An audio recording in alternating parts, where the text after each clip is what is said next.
Hey, what is up guys, welcome back to the channel and welcome back to WRC Generations as we continue comparing, all the WRC mainline cars. So it'll be obviously the Hyundais, the Toyotas and the Fords. This is the final one. This is now going to be Hyundai as we test them both in WRC Generations and last year's model in WRC 10 to see which one really is the better of the two.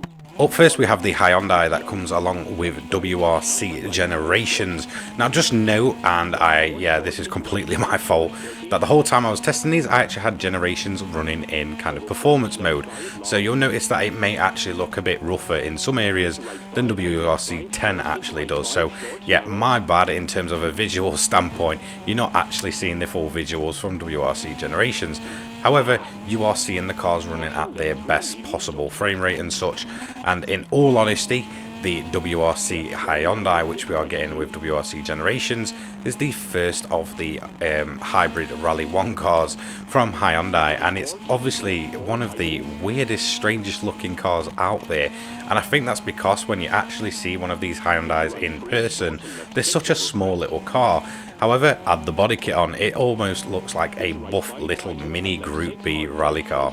And in fact, you could say the same for pretty much all of these kind of Rally 1 cars, that they kind of feel like a bit of a throwback or kind of a modern day Group B rally car. They're so wide and aggressive looking, and I'm all for it. Sadly, the only downside to me personally in WRC Generations is actually the sound design of these cars. They don't quite have the perfect sound design, which really kind of draws you away from the experience.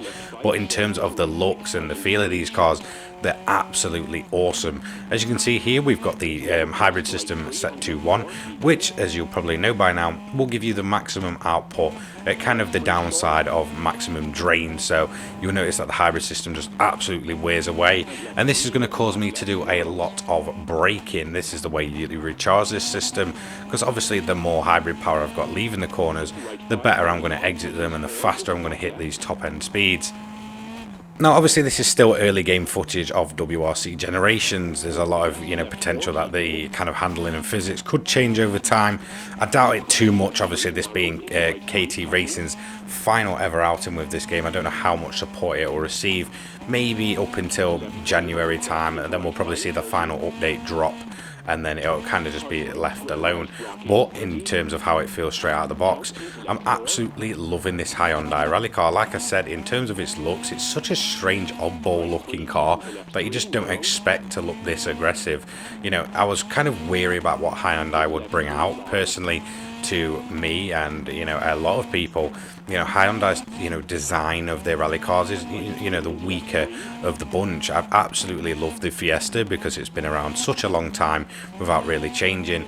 Same with the Toyota, it's just ultra aggressive, and it saw the return of Toyota to the WRC. But then obviously with Hyundai's design previously, I was just never a huge fan. However, the look of this car just feels much more modern, much more kind of futuristic looking, mixed with that ultra aggressive look to it, which to me just makes the Hyundai possibly one of my favorite rally cars of all time. I don't know why, I just feel like it's really suited to this design, and it's what the road car should really be. Obviously there's a lot of rules and stuff with production cars that they probably can't look quite this aggressive, but it's a step in the right direction in terms of overall design for Hyundai. And honestly, in terms of the feel of this car within WRC Generations, it's absolutely amazing, and it complements the looks completely. So let's head over to WRC 10. So here we are in WRC 10, and you're probably noticing that the colouring and all that good stuff just looks much better in terms of the way it looks. That is, like I said, because I accidentally was running WRC Generations in its performance mode instead of quality mode. So yes, WRC 10 admittedly looks a lot crisper and a lot more colourful for this gameplay. However, we're not here for that, we're here for the car itself. And like I said, for me personally, Hyundai's cars and the design of the cars have always been kind of not the best in terms of its looks and its design. I've always much more preferred the Ford and the Toyotas of WRC than I ever have Hyundai. Whilst it was cool seeing them kind of step in, and it was sort of,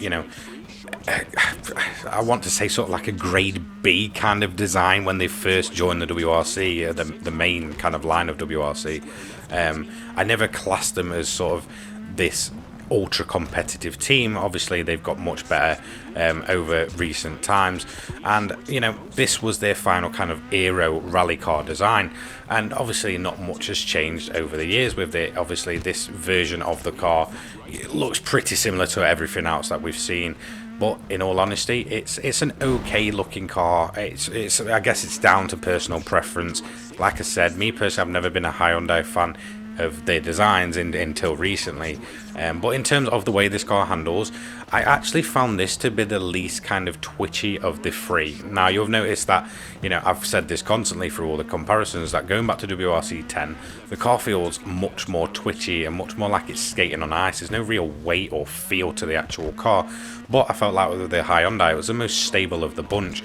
Whilst, you know, it's by no means a perfect run, and, you know, no means the fastest gameplay in the world, because obviously I've been away from this game for so long, but it did feel the best one to kind of just jump in, you know, straight away from going from Generations. For some reason, the Hyundai just felt the best of the bunch, and I feel like that kind of shows, like especially early doors, there's a lot less kind of big mistakes and more kind of smaller ones from me just getting a bit, you know, kind of happy with the car. I'm thinking I can, you know, push it further than I actually can. So yeah, I'm going to be straight up honest, I'm quite a bit more rusty at WRC 10, especially after going from Generations. It's a completely different feel of game. But honestly, the Hyundai for me is actually the better of the three that we've tested from WRC 10. In terms of how it is in WRC Generations, I feel like the Hyundai's, you know, it's good, and it's as good as, you know, all the others. However, it's kind of just sitting in the middle of the road. I feel like it's very difficult to kind of pick a car right now in these early stages of the game to which one's my favorite in Generations. And from a looks perspective, I think they all look great, with possibly the Puma being the standout because it's just a completely new model, with maybe the Hyundai just taking a little bit away from the Toyota, even though I absolutely love Toyota's aggressive design. But yeah, I mean, overall, Generations is really a step up in terms of, you know, how the cars feel and how they drive over WRC 10, and I feel like it's kind of, you know, shows, like, I feel like you can see from the gameplay there's just more weight to these cars than they were, you know, the overly twitchy cars in WRC 10. So in all honesty, I'm going to have to pick the Rally 1 car yet again, but it could, you know, just be down to the game engines. So that's going to be it for my early game comparisons of all three cars. You know, if anything major changes, I may go back and test them all again. If you want to see some rally, you know, WRC 2 category cars tested, the juniors and some of the legend cars, then feel free to let me know. I'm happy to do whatever you guys request within WRC Generations. So that's going to be it for this video. Don't forget to like, comment, subscribe, turn those notifications on, and I will see you all in the next one. Take care, guys. Peace.